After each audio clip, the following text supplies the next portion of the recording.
ଆଗକୁ ବଜାରକୁ ଆସିବାକୁ ଯାଉଛି ଗୁଗଲ ପେର ସାଉଣ୍ଡ ଅପ୍ ଯାହାଦ୍ୱାରା ଦୋକାନୀ ଜାଣିପାରିବେ ୟୁପିଆଇ ଟ୍ରାଞ୍ଜାକ୍ସନ ବିଷୟରେ, ଯେମିତି ଫୋନ୍ ପେ ଆଉ ପେଟିଏମ୍ ବକ୍ସରେ ସୁବେ ଗୁଗଲ କମ୍ପାନୀ ଦ୍ୱାରା କୁହାଯାଇଛି, ଯାହାକି ଆଗାମୀ ମାସରୁ ଭାରତରେ ଆରମ୍ଭ ହେବ।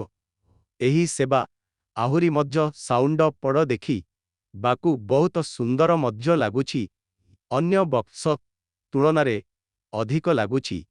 ଏଥିରେ ରହିଛି ମେନୁ ଆଉ ଭଲ୍ୟୁମ୍ ଆଉ ପାୱାର ବଟମ ରହିଛି ଆଉ ଏଲ୍‌ସିଡି ସ୍କ୍ରିନ୍ ମଧ୍ୟ ରହିଛି, ଯାହାଦ୍ୱାରା ଅନ୍ୟ ବକ୍ସ ତୁଳନାରେ ଅଧିକ ଚର୍ଚ୍ଚା ରହିଛି ଆଉ ଏଥିରେ ଥିବା ଏଲ୍‌ସିଡି ସ୍କ୍ରିନ୍‌ରେ ବ୍ୟାଟେରୀ ଚାର୍ଜ ଆଉ କନେକ୍ସନ ଷ୍ଟାଟସ ଜାଣିପାରିବେ।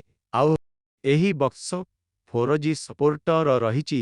ସେହିପରି ବେପାରୀଙ୍କ ପାଇଁ ରହିଛି ଅଫର୍। ଜାଣିବା କ'ଣ ରହିଛି ଅଫର୍? ଏହି ବକ୍ସ ଆଣିବେ, ଗୋଟିଏ ଥର ଦେବେ 499 ଟଙ୍କା ଆଉ ମାସକୁ 125 ଟଙ୍କା ଦବାକୁ ପଡ଼ିବ, ନଚେତ୍ ଗୋଟେ ବର୍ଷ ପାଇଁ ଆଣିପାରିବେ, ଯାହାକି 1499 ଦେଇ ଆଉ 400 ଟ୍ରାଞ୍ଜାକ୍ସନ ହେଲେ କ୍ୟାଶ୍ ବ୍ୟାକ୍ ମିଳିବ 125 ଟଙ୍କା ଗ୍ୟାରେଣ୍ଟି କ୍ୟୁଆର୍ ମାଧ୍ୟମରେ ପେମେଣ୍ଟ ରିସିଭ୍ କରିଲେ ମିଳିବ। ଏମିତି ଟେକ୍ନୋଲୋଜି ଖବର ଜାଣନ୍ତୁ। ଧନ୍ୟବାଦ। ଜୟ ଜଗନ୍ନାଥ।